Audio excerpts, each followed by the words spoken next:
ان کے جو آگے جو ایجنٹ ہیں یا زر خرید لوگ ہیں یا جن کو وہ فنڈنگ کر رہے ہیں یا جن کو وہ سپورٹ کر رہے ہیں وہ ایک خاص طبقے کو نسل کشی کی طرف جا رہے ہیں. اب دیکھیے اگر عراق میں دیکھیں صدام حسین صاحب کے ساتھ یہی کیمیکل ویپنز کے اوپر ان کو پھانسی کا دیا گیا. یہ کیمیکل ویپنز کہاں بنے, کہاں سے آئے اور ان تک کیسے پہنچے اور اب ان کا استعمال نہیں وہاں پہ تو ملے ہی نہیں ہے نا. وہ تو ایک اور بات ہے, وہ تو ایک کانسپریسی یہاں پہ تو سامنے دیکھنا کس طرح سے نائب وزیر خارجہ شام کے انہوں نے یہ کہہ دیا کہ یہ ہم نے استعمال ہی نہیں کیے.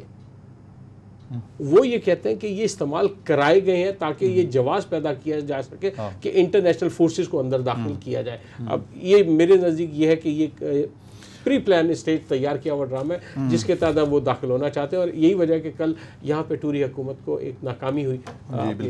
اچھا نادیہ شبیر, آپ یہ بتائیے گا کہ آپ member of British Kashmiri woman council کے ممبر بھی ہیں اور یہ ادارہ جو قائم ہوا ہے اس کے کیا بنیادی اغراض و مقاصد کیا تھے, یہ کس وجہ سے کن نظریات کی بنیاد پہ اس کو بنایا گیا اور اس کے کیا مقاصد کیا ہیں آگے؟ آئی تھنک یہ جو برٹش کشمیری کونسل وومن ہے جی ہم لوگ فوکس کرتے ہیں کہ جو وومنس کے رائٹس ہیں کشمیر میں ان کے اوپر, تو ہم عورتوں کے حقوق کے لیے کام کرتے ہیں اور بچوں کے حقوق کے لیے کام کرتے ہیں. یہ جب کشمیر کی بات کرتی ہیں تو یہ آزاد کشمیر پاکستان کا یا یہ جو انڈین آکوپائڈ کشمیر ہے تو ہم اس کی بات کرتے ہیں, لیکن ہم لوگوں کا فوکس اوور آل کشمیر پہ بھی ہے کیونکہ کشمیر انڈیا اور پاکستان, لیکن کیونکہ اس وقت زیادہ پرابلمس انڈین کشمیر میں ہیں تو ہم دیکھ رہے ہیں کہ وہاں پہ عورتیں کیسے نگلیکٹ ہو رہی ہیں. تو ان کی ایجوکیشن کے حوالے سے, ان کی سکلز کے حوالے سے ہم ان چیزوں کو, ان ایشوز کو ہم لوگ ریز کرتے ہیں, ان کے لیے ہم لوگ کیمپین کرتے ہیں اور لابی کرتے ہیں آگے جا کر. بڑی اچھی بات ہے. اور اس کے ساتھ ساتھ آپ ایک جرنلسٹ بھی ہیں اور جیسا کہ میں نے شروع میں بھی کہا کہ ایمنسٹی انٹرنیشنل کے ساتھ آپ والنٹیئرلی کام بھی کر رہی ہیں. تو آپ کا زیادہ تر فوکس جو ہے وہ مڈل ایسٹ اور دوسرے ممالک ہے. ان میں آپ کی کیا پروگریس ہے, آپ کیسے جا کے سارے جو معاملات ہیں ہیومن رائٹس کے حوالے سے کس طرح سے آپ ان کو ریز کرتی ہیں, کیا سارا؟ اب جیسے ایمنسٹی انٹرنیشنل ہے, ان کے بارے میں ایک بات کہنا چاہوں گی کہ یہ واقعی پوری دنیا کے اوپر فوکس کرتے ہیں اور یہ کشمیر کے اوپر بھی فوکس کرتے ہیں. جو کیسز مڈل ایسٹ میں لیے جاتے ہیں وہ کشمیر میں بھی لیے جاتے ہیں. فار ایگزامپل 1991 میں 23 فیبروری کو ایک حادثہ ہوا تھا کہ 2 گاؤں تھے کشمیر میں جو انڈین آکوپائڈ کشمیر ہے, کنان اور دوسرا جو فوش, میں اس کا نام پروناؤنس نہیں کر سکتی. وہاں پہ 30 عورتوں کے ساتھ ایک حرکت کی گئی تھی. 13 سال سے لے کے 70 سال کی عورتوں تک کو جو ان کے ساتھ بے حرمتی کی گئی تھی, ان کی ساتھ غیر اخلاقی حرکت کی گئی. اب جا کے وہ کیس دوبارہ ری اوپن ہوا ہے 2014 میں, اور یہ کرٹسی ہے ایمنسٹی والوں کی بھی کہ انہوں نے پش کیا ہے کہ اس میں انویسٹیگیشن کرنی چاہیے, فائنڈ آؤٹ کرنا چاہیے, کیونکہ اکتوبر 1991 میں یہ ورڈکٹ پاس کیا گیا تھا کہ انڈیا کی طرف سے کہ یہ انکنکلوسیو ہے, جو کچھ ہوا ہے انکنکلوسیو ہے, اسے چھوڑ دیا گیا تھا. اب وہ کہتے ہیں کہ نہیں, ہمیں اس کے آنسرس چاہیے, اس کے اوپر ایکشن ہونا چاہیے. جن لوگوں نے یہ حرکت کی ہے پلیز انہیں آگے لے کے آؤ اور انصاف ملنا چاہیے. اب جو سیکنڈ وہ چیز کرتے ہیں کہ آپ ایمنسٹی انٹرنیشنل بہت ایک چیز کے لیے فیمس ہے کہ جن لوگوں کو ڈیٹینشن میں رکھا جاتا ہے وداؤٹ اے ریزن, پوری دنیا میں یہ ہوتا ہے, تو وہ ان کے لیے کیمپین کرتے ہیں. اب جیسے انٹرنیشنل لا میں ہے کہ اینی ون انڈر دی 18 وہ بچہ ہے, تو کشمیر میں 2011 میں مرتضیٰ منصور ایک 17 سال کے بچے تھے جنہیں انڈین فورسز نے وداؤٹ اے ریزن ڈیٹین کر لیا. انہیں اس پریزن میں رکھا گیا جس میں جو بڑے لوگوں کے لیے, بچوں کے لیے نہیں ہے. ایمنسٹی انٹرنیشنل اب ان کے لیے کیمپین کر رہے ہیں, تو اس کے لیے ان کی ویب سائٹ کے اوپر پٹیشن بھی ہے جہاں پہ آپ سگنیچر وغیرہ کر سکتے ہو. تو تیسری ان کی یہ بھی کیمپین ہے کشمیر کے حوالے سے کہ بچوں کو پروٹیکٹ کرنا چاہیے. اور یہ جو بھی پچھلے مہینے جو پروٹیسٹرز جو شاٹ ڈیڈ کیے گئے تھے کشمیر میں اور لائیو ایمیونیشنز کا یوز ہوا تھا, اس کے بارے میں بھی وہ کہہ رہے ہیں کہ نہیں, انڈیپینڈنٹ انویسٹیگیشن ہونی چاہیے. جس طرح سے آپ بچے کا ذکر کر رہی تھی, یہ تو اس طرح سے ہے کہ کہیں سے یہ میڈیا اس کو لے کے آتا ہے تو آپ کو پتہ چلتا ہے. آپ کس طرح سے فائنڈ آؤٹ کرتی ہیں کہ بے شمار ایسے کیسز ہوں ہوں گے کہ بچے جو ہیں وہ بھی جیلوں میں پڑے ہوئے ہوں گے. تو کس طرح سے آپ کی جو یہ ادارہ ہے کس طرح سے ان کو ٹریس آؤٹ کرتا ہے؟ یہ ان کی اپنی ریسرچ ہوتی ہے, ان کی اپنی ریسرچ ٹیمز ہوتی ہیں. یہ ڈسکلوز نہیں کام کرتے نام جو ان کی ریسرچرز ہوتے ہیں جسٹ ٹو پروٹیکٹ دیم. اب جیسے میں پاکستانی ہوں تو مجھے پروٹیکٹ کرنے کے لیے کبھی نہیں کہیں گے کہ نادیہ آپ پاکستان جائیں اور پاکستان میں جا کے آپ یہ ریسرچ انویسٹیگیشن کریں. یہ ان کے اپنے ذریعے ہوتے ہیں. اب جیسے ان کی ریسرچ پہ 2011 میں یہ چیز سامنے آئی تھی کہ کشمیر میں 20,000 پرزنرز ہیں جو بند ہیں وداؤٹ اے ریزن. انہیں جی سو بغیر ٹرائل کے دیر از کچھ بھی نہیں, بس وہ بند ہیں. اور اب جیسے جب سریا وغیرہ میں بھی جب یہ پرزنرز آتے ہیں, فار ایگزامپل اگر کسی کو سیکورٹی فورسز آ کے لے جاتی ہیں عراق میں, افغانستان میں, کہیں پر بھی, تو ان کی فیملیز ہوتی ہیں جو کہتی ہیں کہ اب ہم کیا کریں, کیونکہ وہ غریب لوگ ہیں, وہ لوئرس کے پاس نہیں جا سکتے, ان کی ساری امید ہوپس ختم ہو چکی ہیں.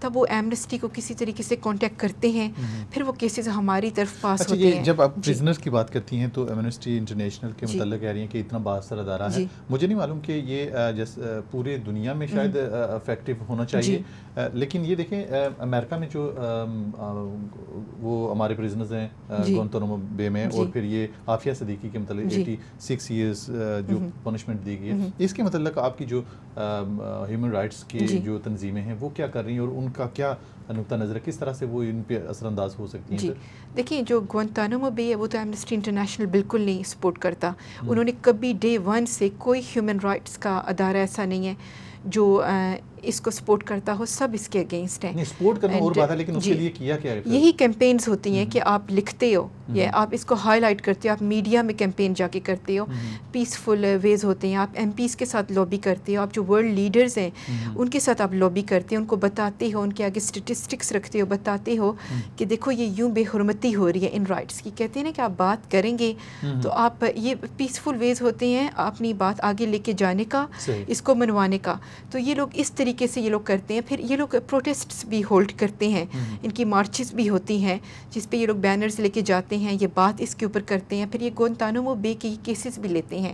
پھر جب ان کے جو ممبرز ہوتے ہیں وہ اکٹھے ہوتے ہیں, تو یہی ہماری پاور ہوتی ہے لوگوں کی. جب ہم لوگ اکٹھے ہوتے ہیں تو ہم لوگ جا کے اپنے ایم پیز کو لابی کرتے ہیں. ہم انہیں کہیں گے کہ دیکھیں ہم اس چیز کے ساتھ ایگری نہیں کرتے, پلیز آپ ہاؤسز آف پارلیمنٹ میں ہمیں سپورٹ کریں ہمارے کیس کو.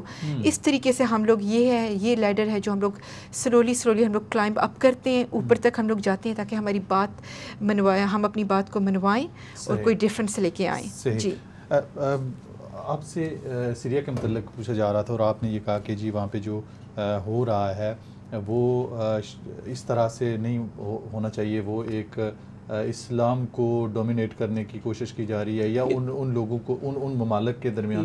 تو اب یہ وہاں پہ جو کیمیائی ہتھیار استعمال ہوئے ہیں, یہ تو کیا آپ سمجھتے ہیں ہوئے ہیں یا نہیں ہوئے؟ سر یہ اب ڈھکی چوبی بات نہیں ہے. جو سوویت رشین وزیر خارجہ ہے, ڈپٹی وزیر خارجہ, انہوں نے یہ بات خود کہہ دی ہے. بیسکلی یہ جنگ جو ہے اب یہ صرف جنگ اسلام کی ہے یا اسلام کو مٹانے کی جنگ ہے.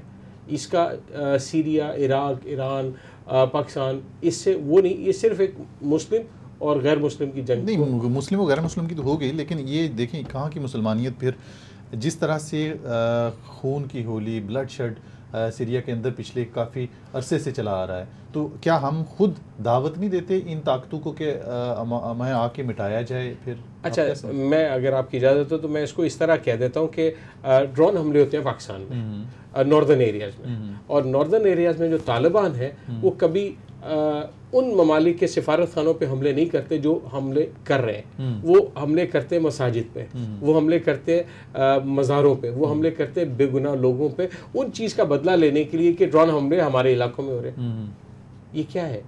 یہ وہ ہے کہ وہاں پہ زر خرید لوگ خریدے گئے, ان کے ذریعے ایک اسٹیج ڈرامہ بنا دیا گیا ہے اور دنیا کو دکھانے کے لیے کہ جی ہم ان کے اگینسٹ جا رہے ہیں. در حقیقت پس پردہ ان کی امداد اور ان کی مدد سے ان جگہ ان حالات کو خراب کرنے کی پوری پلاننگ ہے, حصہ ہے, کوشش ہے کہ جہاں کے مسلمان اکثریت میں یا مسلمانوں کو صفحہ ہستی سے بٹانے کی کاوش کہتے ہیں اس کو. تو پھر یہ جو کیمیائی ہتھیار استعمال ہوئے ہیں, بالکل ہوئے. یہ کس نے کیے؟ پھر یہ بالکل انہی لوگوں نے کیے جنہوں نے ان کو سپلائی کیا, انہی کے زر خرید لوگوں نے. وہاں پہ ناردرن ایریا میں وہ لوگ نہیں ہیں, ان کے خریدے ہوئے لوگ ہیں. بیت اللہ مسعود ہوا، یہ دوسرے تیسرے دوروں کے. اب کہیں پنجابی طالبان ہے تو کہیں وہ نہیں سیریا کے متعلق میں اسی کے حوالے سے کہتا ہوں، یہ بھی وہاں بھی کسی نہ کسی صورت میں موجود ہے. ان کے ایجنٹ موجود ہیں جو کہ پیسے کی صورت میں خریدے گئے اور ڈالر کی صورت میں خریدے گئے. یہ ان کے کام ہے. صحیح. اچھا پھر یہ ایک اور چیز آتی ہے کہ اگر سیریا کے متعلق کہ میں جیسے میں نے پہلے بھی کہا کہ بہت سارے لوگ پہلے یہ کہہ رہے تھے کہ جی ان لوگوں کو اس حکومت کو کم از کم کچھ سبق سکھانا چاہیے چونکہ یہ سارا اب یہ ہو رہا ہے. تو اس کے مثال کے طور پر اگر یہ ہو جاتی ہے اسٹرائک تو اس کے اس خطے پہ کیا اثرات پڑیں گے؟ اب یہ کہ سر محمد مرسی کی حکومت خود لے کے آئی، ٹھیک ہے جی. جب انہیں پتہ چلا کہ یہ قدامت پسند مسلمان، بقول ان کے کہ قدامت پسند مسلمان ہے، وہ امامت کرتا ہے، وہ اس کے گھر میں پردے کا خیال رکھا جاتا ہے، وہ لوگوں کے حقوق کی بات کرتا ہے، وہ لوگوں کے رکھ رکھاؤ کی بات کرتا ہے، وہ نامنظور خود ہی لائے اور خود ہی نامنظور ایک الیکٹڈ انتخابات کے ذریعے آئے ہوئے منتخب صدر کو اٹھا کے انہوں نے ایک جنرل کے ذریعے، کیونکہ جنرل ان کو محبوب ہے، اس نے 25 لوگ نہیں مارے تھے جی، انہوں نے پورے اٹھا کے بقول ان کے کہ 1900 لوگ اس ٹوٹل اس مصر میں شہید ہوئے، جبکہ ان کی تعداد کہیں زیادہ ہے، ہزاروں میں ان کی تعداد ہے جو کہ نہیں بتائی جا رہی. یہی چیز مصر میں پہلے اسی کو پروٹیکٹ کیا گیا، پہلے اسی کو ہتھیار دیے گئے، پہلے اسی کو سپورٹ کیا. سعودی عرب نے حکومت نے ان کو بہت بڑا فنڈنگ دی، اسی حکومت کو دی. اب اسی حکومت کے خلاف بیڑا سمندر میں اتر گیا. حسنی مبارک کو بھی دیکھا وہ آپ نے کہ ان کو پہلے وہ اریسٹ کر لیا گیا، اب ان کو دوبارہ سے دیکھیے کردوں کو جو مارا گیا سپلائی کس نے کیا؟ وہ صدام حسین کو وہ ہتھیار کس نے دیے؟ وہ ان دینے والوں کا کوئی ذکر نہیں ہے، مارنے والوں کا ذکر، اور پھر اسی کو اسی کے جرم میں اٹھا کے پھانسی دے دی گئی. جہاں یہ ہتھیار بنے، جہاں سے یہ ہتھیار چلے، جہاں سے یہ ہتھیار سپلائی کیے گئے، یہ سارا کھیل وہیں جا رہا ہے. صحیح. اچھا نادیہ، یہ جولائی 2013 میں آسٹریلیا کی میں ایک کانفرنس بھی ہوئی اور آپ نے اس میں شرکت کی اور as a member of British Kashmiri women council, اور وہ اس کے کیا اغراض و مقاصد تھے اور وہ وہاں پہ کیا چیزیں آپ لوگوں نے ڈسکس کی ہیں، کس طرح سے آپ نے کیا؟ جب ہم لوگ آسٹریلیا میں گئے تھے تو وہ ڈائیورسٹی کے اوپر کانفرنس تھی جی، کہ ہمارا ورلڈ جو ہے وہ کتنا ڈائیورس ہے، آسٹریلین سوسائٹی کتنی ڈائیورس ہے. اور ہم لوگوں نے یو کے کو ریپرزینٹ کیا تھا کہ جو ایکوالٹی اور ڈائیورسٹی یو کے میں یوز کی جاتی ہے، ہم لوگ کتنے ڈائیورس ہیں. اور جہاں تک کشمیر کے حوالے سے تھا کہ وہ جو رانا شمع نذیر صاحبہ ہیں جو ہماری فاؤنڈر ہیں برٹش کشمیری کاؤنسل وومن کی، انہوں نے پریزنٹ کیا تھا ایک پیپر کشمیر کے اوپر. تو وہاں پہ ان لوگوں نے رانا شمع نذیر صاحبہ نے انہوں نے ہائی لائٹ کیا کہ یہ ہسٹری ہے کانفلکٹ کی کشمیر میں، اور یہ سب سے پرانا کانفلکٹ ہے کشمیر کا، جو ان اے وے ورلڈ ہسٹری میں بھی ابھی جو ریسنٹلی یہ one of the old dispute مانا جاتا ہے. یہ کب سے چل رہا ہے اور اس کا کوئی ریزولوشن کوئی سامنے نہیں آ رہا. تو جب ہم لوگ آسٹریلیا میں تھے تو انہوں نے اسی چیز کو انہوں نے ہائی لائٹ کیا جو کانفلکٹ تھا کہ اب اس کا سلوشن کیا ہونا چاہیے. اور سلوشن کا یہ مطلب نہیں تھا کہ آپ انڈیا پاکستان کو پیس ٹیبل کے اوپر لے کے آؤ، ان کے بیچ میں بات چیت کرا. وہ یہ فوکس کر رہی تھیں کہ دیکھیں یہاں پر یہ ظلم ہو رہی ہیں، یہ چیزیں ہیں، لٹریسی ریٹ نیچے جا رہا ہے، تو ہم ان چیزوں کو کیسے ٹیکل کریں. ہمارا ایم ہے کہ ہم کشمیریوں کو اسٹرانگ بنائیں، جو ان کے حقوق انہیں ڈینائی ہو رہے ہیں وہ انہیں دیں. اب ہم لوگوں کو ایک چیز کا پتہ ہے کہ جو انڈیا ہے وہ بہت ایک چیز میں ایڈوانس ہیں کہ جو بہت زیادہ والنٹری آرگنائزیشنز ہیں وہ انڈیا میں کام کرتی ہیں، کہ every year all across the world volunteers ہیں وہ انڈیا جاتے ہیں. وہاں پہ جو بہت غریب ولیجز ہیں وہاں پہ جا کے وہ انگلش سکھاتے ہیں، اسکل کورسز کرتے ہیں، سب کچھ کرتے ہیں. ہمارا یہی ایم تھا کہ یہ جو آرگنائزیشنز آسٹریلیا میں ہیں ان کو انکریج کیا جائے. اب ہم پاکستانیوں کو ذرا سی پرابلم ہے کشمیر میں انٹر کرنے کی، وہاں پہ اگر ہم لوگ اپنی امداد کرنا بھی چاہیں تو ہمیں بہت زیادہ بیریئرز فیس کرنے پڑتے ہیں، ہمارے پر بہت زیادہ ریسٹرکشنز ہیں. تو ہمیں پتہ ہے کہ ہم یہ بیریئرز فیس کر رہے ہیں. تو ہم لوگ یہی ان آرگنائزیشنز کو انکریج کر رہے تھے کہ دیکھیں آپ ادھر کام کر رہے ہیں، آپ آسٹریلیا میں اتنا اچھا کام کر رہے ہیں، تو پلیز آپ لوگ یہ بھی کوشش کریں کہ آپ کشمیر میں چلے جائیں. اگر آپ وہاں پہ ایک چھوٹا سا پروجیکٹ شروع کرتے ہیں، آپ 16 عورتوں کو ایجوکیٹ کرتے ہیں، انہیں کوئی اسکل دیتے ہیں، تو یہ 16 عورتیں ان کی فیملی، یہ اپنی فیملی کو وہ اسکلس پاس آن کر سکتی ہیں.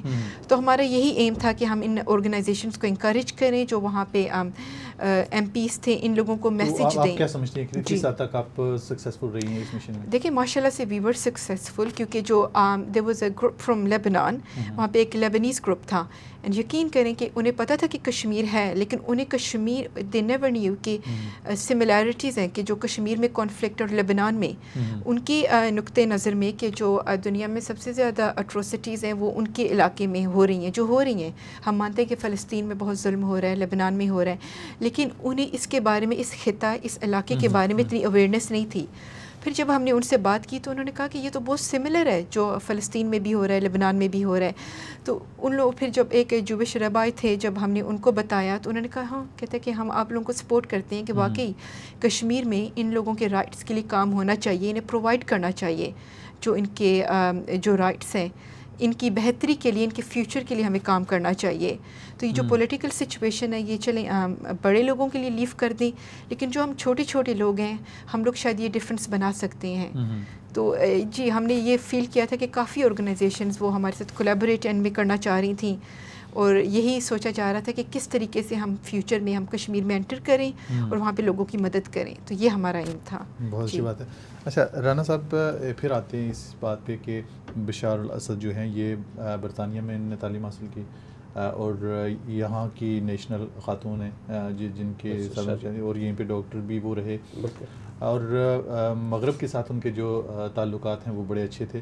اور اب اچانک یکایک ایسی کون سی چیز آئی کہ یہ مغرب، چلو آپ برطانیہ نے تو سپورٹ کرنے سے وہ پارلیمنٹ نے اس کو روک لیا، لیکن کیا وجہ ہوئی کہ یہ چیز ساری قوتیں پھر اس کے اگینسٹ ہو گئی؟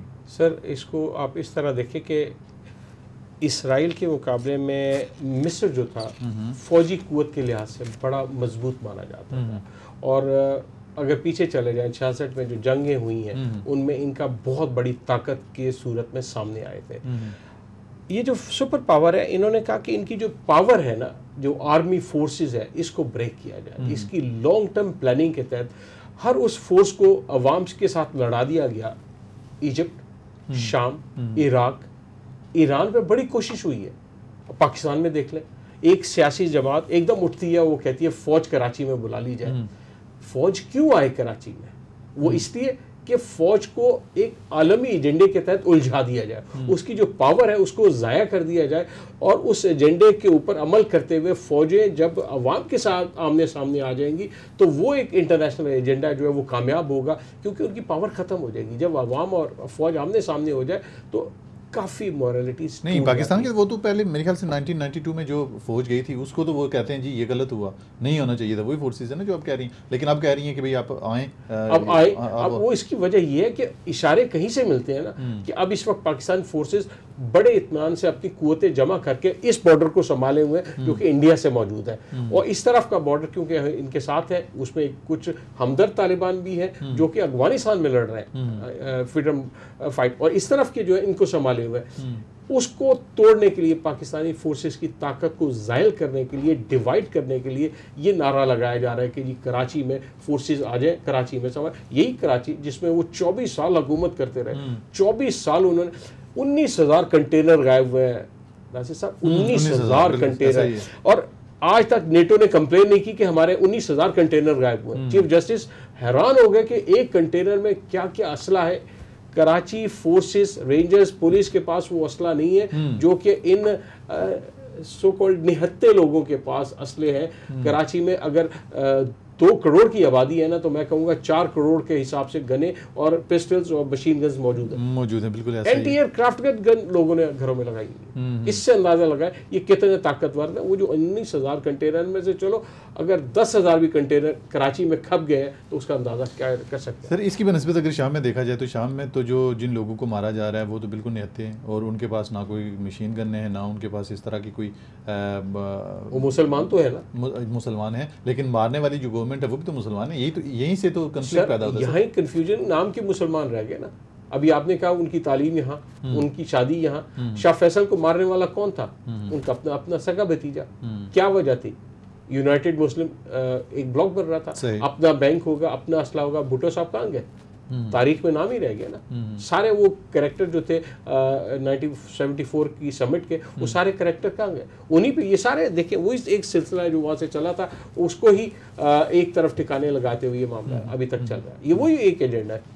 نادیہ, پھر آپ کی طرف آتے ہیں, چونکہ آپ ہیومن رائٹس کو اس کو ریپرزینٹ کر رہی ہیں, اور اس کے حوالے سے آپ سے یہی پوچھا جا رہا ہے کہ میں آپ یہ دیکھ رہا تھا آپ کی ایک ویب سائٹ پہ آپ نے لکھا ہوا تھا کہ جی آپ لیٹرز وغیرہ لکھتی ہیں ان کے حوالے سے, اور وہاں پہ آپ نے دیکھا کہ ایک شام کے کسی قیدی کو جو ہے وہ چھڑایا گیا, اور آپ نے محسوس کیا کہ آپ کا ادارہ جو ہے یہ ایمنسٹی انٹرنیشنل کس قدر با اثر ہے.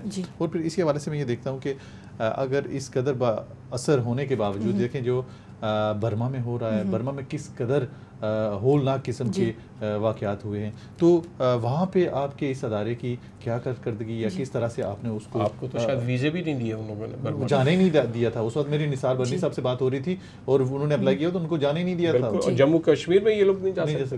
تو اس حوالے سے آپ کیا کہنا چاہیں گے؟ میں یہ کہوں گی کہ دیکھیں جو ایمنسٹی انٹرنیشنل ہے وہ ورلڈ کی پولیس مین نہیں ہے, یہ تو یونائٹڈ نیشنز جو سیکیورٹی کونسل ہے, یہ ان کے اوپر رسپانسبلٹی ہمیشہ سے عائد کی گئی تھی کہ آپ ہو ورلڈ کے پولیس مین, کہ آپ کی رسپانسبلٹی بنتی ہے.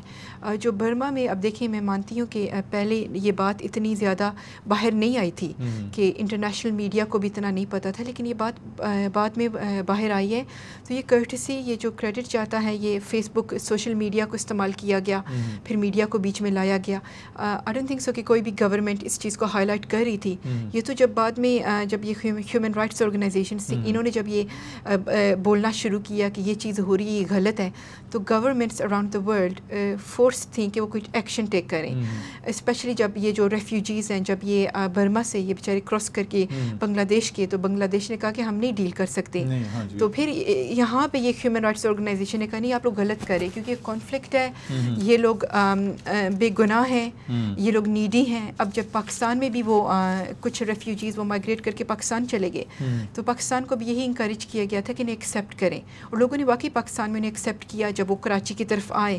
ریزن یہی تھا کہ دیکھیں ان کے اوپر یہ ظلم ہوا ہے, تو don't add fire to the fuel, کہ اگر آپ ان کی مدد نہیں کر سکتے تو انہیں زیادہ دکھ بھی مت. اچھا چلیے ایک بات اور ہم کرتے ہیں کہ چلو یہ تو ہو گیا نا, آپ ہیومن رائٹس کے حوالے سے بات کر رہی ہیں, آپ جرنلسٹ بھی ہیں اور آپ ایک بڑا اسٹرانگ ویو رکھتی ہیں باقی ممالک میں جو کچھ ہو رہا ہے. شام کے متعلق آپ کے جیسے کہ رانا صاحب نے یہ کہا کہ جو وہاں پہ اسٹرائک جو ہے وہ ایک مسلمانوں کے خلاف سازش ہے, نہیں ہونی چاہیے. آپ کا کیا اس بارے میں پوائنٹ آف ویو ہے کہ وہاں پہ جو کچھ ہو رہا ہے اس کی پیش نظر وہاں پہ اسٹرائک ہونی چاہیے, وہاں پہ ملٹری جو ہے وہ ایکشن ہونا چاہیے یا نہیں ہونا چاہیے؟ دیکھیں, میں سمجھتی ہوں کہ اگر ہم لوگ اب اگر یہ جو سرٹن پاورز ہیں, فورن ایلیمنٹ ہے, جو ڈیسیشن بنا رہے ہیں کہ ہمیں واقعی جانا چاہیے سیریا میں اور ہمیں انٹروین کرنا چاہیے, ہمیں یہ بھی دیکھنا چاہیے کہ پچھلے 15 سالوں میں یہ 9th انٹرونشن مسلمان ملک میں ہونے جا رہی ہے. اگر یہ ہوتی ہے, ہمیں سیکیورٹی کونسل کو بائی پاس نہیں کرنا چاہیے. سیکیورٹی کونسل وہاں پہ ایک ریزن ہے why we have security council. ہم لوگوں نے پاسٹ میں جب انٹرونشن ہوئی ہے, جب عراق میں ہوئی تھی اور سودان میں ہوئی تھی, تو وہ جو ایویڈنس تھا وہ کوئی کنکلوسیو نہیں تھا, وہ انکنکلوسیو تھا. تو ہم اس کے نتائج دیکھ چکے ہیں کہ وہ ڈینجرس تھے, رائٹ نتائج اس کے سامنے نہیں آئے. تو وہ ہم لوگوں نے بہت جلد بازی میں کچھ ممالک نے ایکشن ٹیک کیا اور وہ عراق میں چلے گئے اور سودان میں چلے گئے. وہی جلد بازی اب ہو رہی ہے. نہیں تو اب دیکھیں نا, اب وہی جلد بازی اب ہو رہی ہے. نہیں چلو وہ جلد بازی تو ہو رہی ہے, لیکن کچھ مسلمان ممالک بھی تو اس کی حق میں آپ کو تو مسلمان ممالک تو ہے نا اس وقت پوزیشن یہ ہے کہ وہ اپنی حکومتیں بچانے کے چکر میں, کہ یہ جو ریلا آ رہا ہے نا, یہ طوفان جو آ رہا ہے ہماری طرف نا, یہ رخ موڑ لے, لہٰذا ان کے پیچھے ساتھ لگ جائے اور ان کی سپورٹ میں. برما پہ کسی مسلمان ملک کی کوئی آواز آئی؟ کوئی آواز آئی؟ کشمیر کب سے جل رہا ہے, لاکھوں.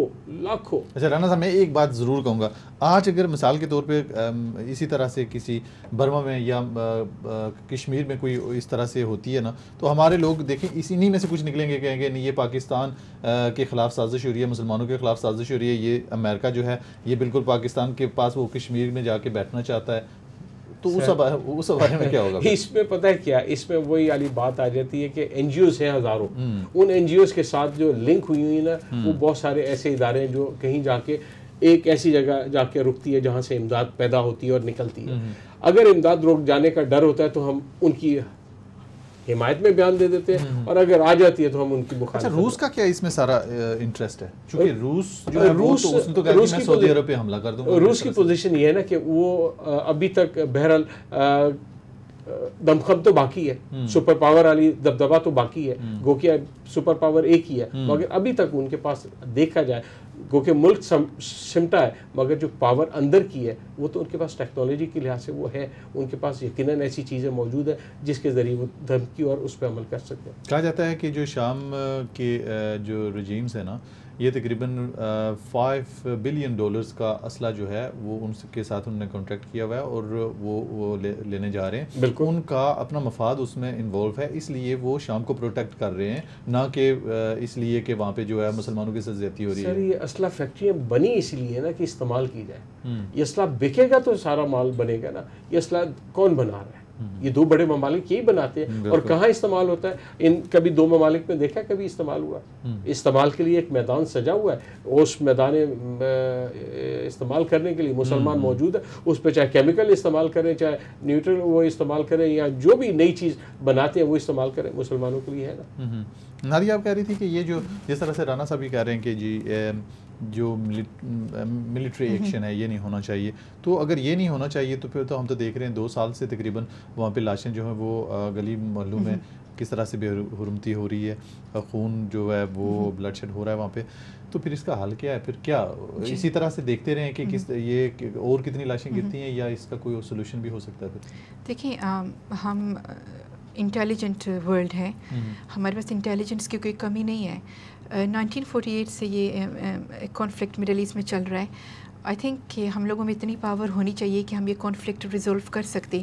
اب جو سیریا میں جو چیز سامنے آئی ہے, میں کہوں گی کہ واقعی ملٹری اسٹرائک نہیں ہونی چاہیے, کیونکہ بے شک اگر لمیٹڈ بھی ملٹری ایکشن ہوگا تو اس میں لوگ مارے جائیں گے, ڈیمیج پھر بھی ہوگا, جو ہیومینیٹیرین کیٹاسٹرفی ہے یہ پھر بھی ہوگی.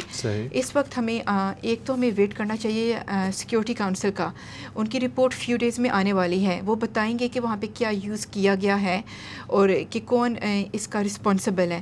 سیکنڈ چیز یہ ہے کہ ہمیں اگر واقعی کیمیکل ویپنز یوز کی گئی ہیں, ایشو کیمیکل ویپنز کا نہیں ہے, ایشو یہ ہے کہ جو ہیومن رائٹ وائلیشنز, جو ڈیتھس اور جو ڈسٹرکشن سیریا میں کب سے ہو رہی ہے, اس کا سلوشن کیا ہے. تو اس میں آئی تھنک یہ جو سیکورٹی کاؤنسل کے ممبرز ہیں جو ایکشن ٹیک کرنا چاہتے ہیں, I don't think so کہ military action solution. I think what will be the solution may be کہ اگر سیز فائر ایک یوز کی جاتی ہے between these groups, Middle East میں بہت زیادہ ایشوز ہیں, ہمیں ان ایشوز کو ریزولو کرنا ہے, فائنڈ آؤٹ کرنا ہے رائٹ فرام دا باٹم کہ وائی مڈل ایسٹ عرصے سے اس کانفلکٹ میں پھنسا ہوا ہے, کیا ریزنز ہیں اس کے. اگر ڈفرینٹ اوپینینز ہیں please bring them on the table, اس کا کوئی سلیوشن ڈھونڈو.